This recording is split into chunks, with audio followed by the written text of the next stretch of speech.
Hi guys, as promised, this is a review of the Squier Jazz Bass that we picked up recently. It's quite a playable bass. It's actually quite good out of the box. The bass comes with generally Fender's standard setup, which for me is a little high. You can expect that the neck will move during shipping and stuff, so the first thing you should do is either set it up yourself or get it set up by somebody that is competent with setting up guitars and basses. Now I have to say, these are made in China. They have an alder body, a maple neck, rosewood fingerboard, 20 frets. It's usual jazz bass configuration, 2 single coil pickups, a volume for each, and an overall tone control. Now I set this up to my liking, and we'll probably do another video to show you how to do that if you don't know how to do it already. If you really don't know how to do it, get somebody that knows how to do it to set it up for you, because that's the really critical part. So I've taken this out to a couple of gigs now and even a recording session, and I'm happy to report that it plays well. It sounds good. There's nothing wrong with the bass. The quality is quite good for something in this price range. You can pick these up sub $400 now. I think the recommended retail on the Fender website is about $4.99, but you can certainly, if you look around, find them at sub $400, so you can save quite a bit of money. Now, what do you get for that kind of money? Well, it's quite a simple bass. It's quite well put together. The neck doesn't move. If I solo a pickup, it doesn't really pick up much noise. It's fairly quiet for a single coil instrument. It sounds great if you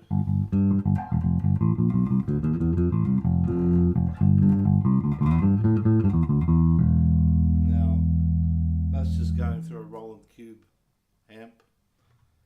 Obviously you can tweak the amp to get more tones out of it.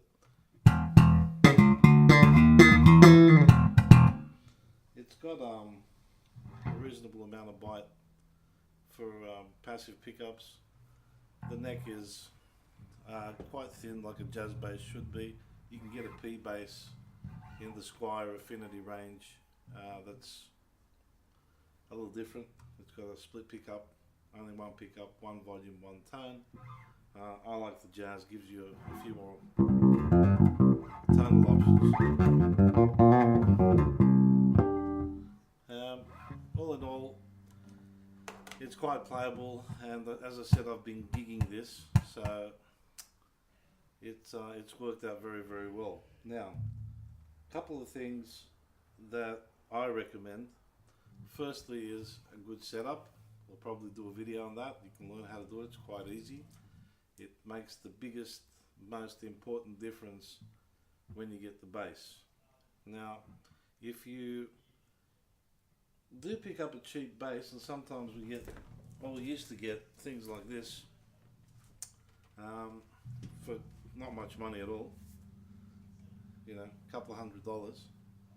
The problem with this is it's a plywood body. It's very cheaply made. The pickup, the tuners are very cheap. I can feel the ripples in the plywood. The finish is not very good. It does stay in tune. We did a lot of work and tweaking on it and got it sort of playable.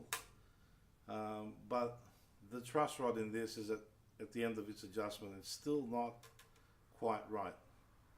It's very hard to adjust this truss rod because it probably hasn't been made well. So avoid any brands that you don't know. I can recommend the Fender Squier. I can recommend Ibanez, and there's a few other. I think Peavey make a sort of entry-level bass, which is quite good. So you don't need to go for the Squier or Fender brand per se. You just need to find a well-made bass in the price range that you can afford. So I picked this up because I like jazz basses. I like the shape of them. I like the sound of them, and it's pretty good bang for the buck. Couple of things I said, like the setup is very important. That you can learn to do yourself.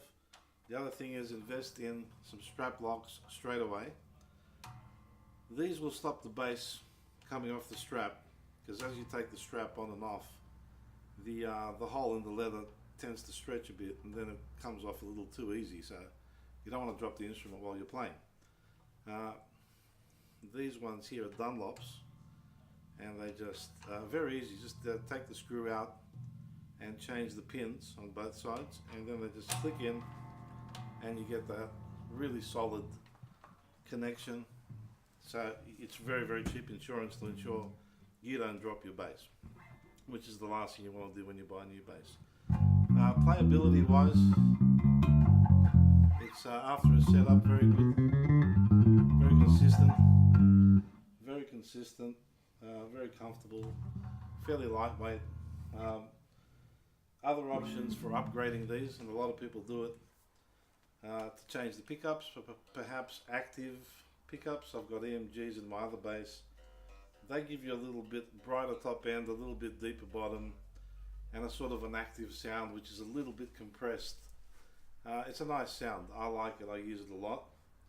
That will make the next biggest difference. Probably another thing to consider, even though this comes with quite good strings and standard gauge, these are nickel plated. If you change to stainless steel, it'll get a bit brighter again, a bit more aggressive. The other thing that people change a lot is the bridge. I'm not a big subscriber of that. I like these thinner standard bridges, simply because the thickness of the bottom plate at the bottom there, it's quite thin, and it allows you to set the action a little bit lower. If the bridge plate is thicker, you won't be able to go quite so low. So that's something of personal preference. I don't mind the bridge. I think it makes the least difference in my opinion. The pickups will make a big difference. The setup will definitely make a big difference. All in all, very giggable, very playable bass. I have enjoyed playing it. It came up good in a recording we did recently. It sounds fabulous. Nothing wrong with these at all, and it's good to see that they've come a long way in bringing up the quality of the entry-level instruments. So the hardest thing, I suppose, is when you're first learning to play, you've got enough problems trying to reach around that big neck. If the action is not right, it's going to be even harder. So a lot of young players get turned off by the fact that it's just so hard to fret a note to make it, sort of a clean sound. So definitely these will help in the quality stakes. They're quite good.